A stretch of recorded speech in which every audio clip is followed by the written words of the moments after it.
Alors aujourd'hui, on va faire une recette, c'est une harsha farcie. Donc pour cela, vous aurez besoin déjà pour la pâte dans un premier temps de la semoule fine. Nous on a mis là 500 g de semoule fine.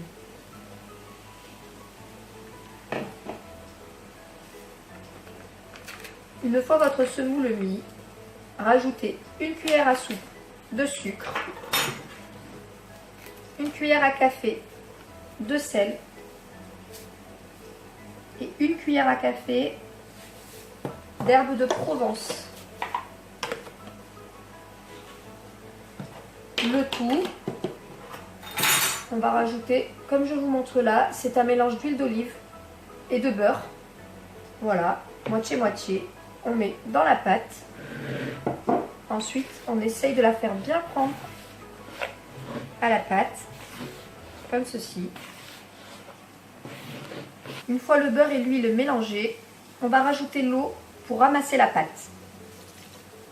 Petit à petit.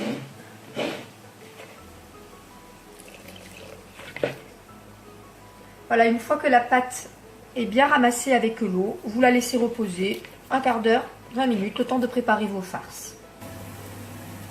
Alors on va vous montrer la farce que nous on a choisie. On a mis donc un oignon qu'on a bien râpé avec un poivron vert, salé, poivré. Et on va rajouter nous du thon à la tomate. Voilà, après vous êtes libre de faire la farce que vous voulez. Voilà, alors vous prenez un petit peu de pâte, comme je l'ai fait, vous l'étalez bien. Voilà, question de pouvoir mettre votre farce au milieu. Je vais vous montrer à peu près ce que je prends.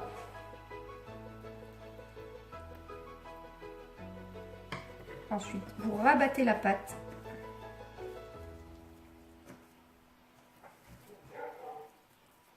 Une fois que vous avez ramassé votre pâte, hop, on la tourne un petit peu comme ça. Et ensuite, avec un emporte-pièce, je ne sais pas si vous avez ça à la maison. Sinon, vous pouvez le faire avec vous. L'aplatir directement avec vos mains. Hein. Moi, du coup, je vais m'aider de mon emporte-pièce. Hop.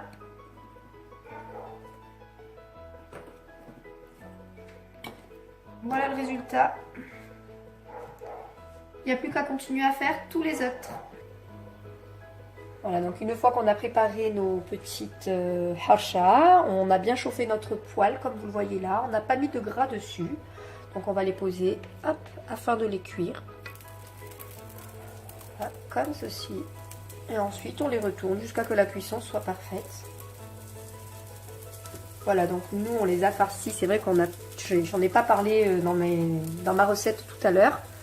Mais vous pouvez rajouter du fromage pour les plus gourmands. Ceux qui veulent mettre du fromage râpé ou du fromage qui rit, c'est tout aussi bon aussi. Voilà le résultat final. Une fois la cuisson faite, je vais vous en ouvrir un pour que vous puissiez voir à l'intérieur ce que ça dit.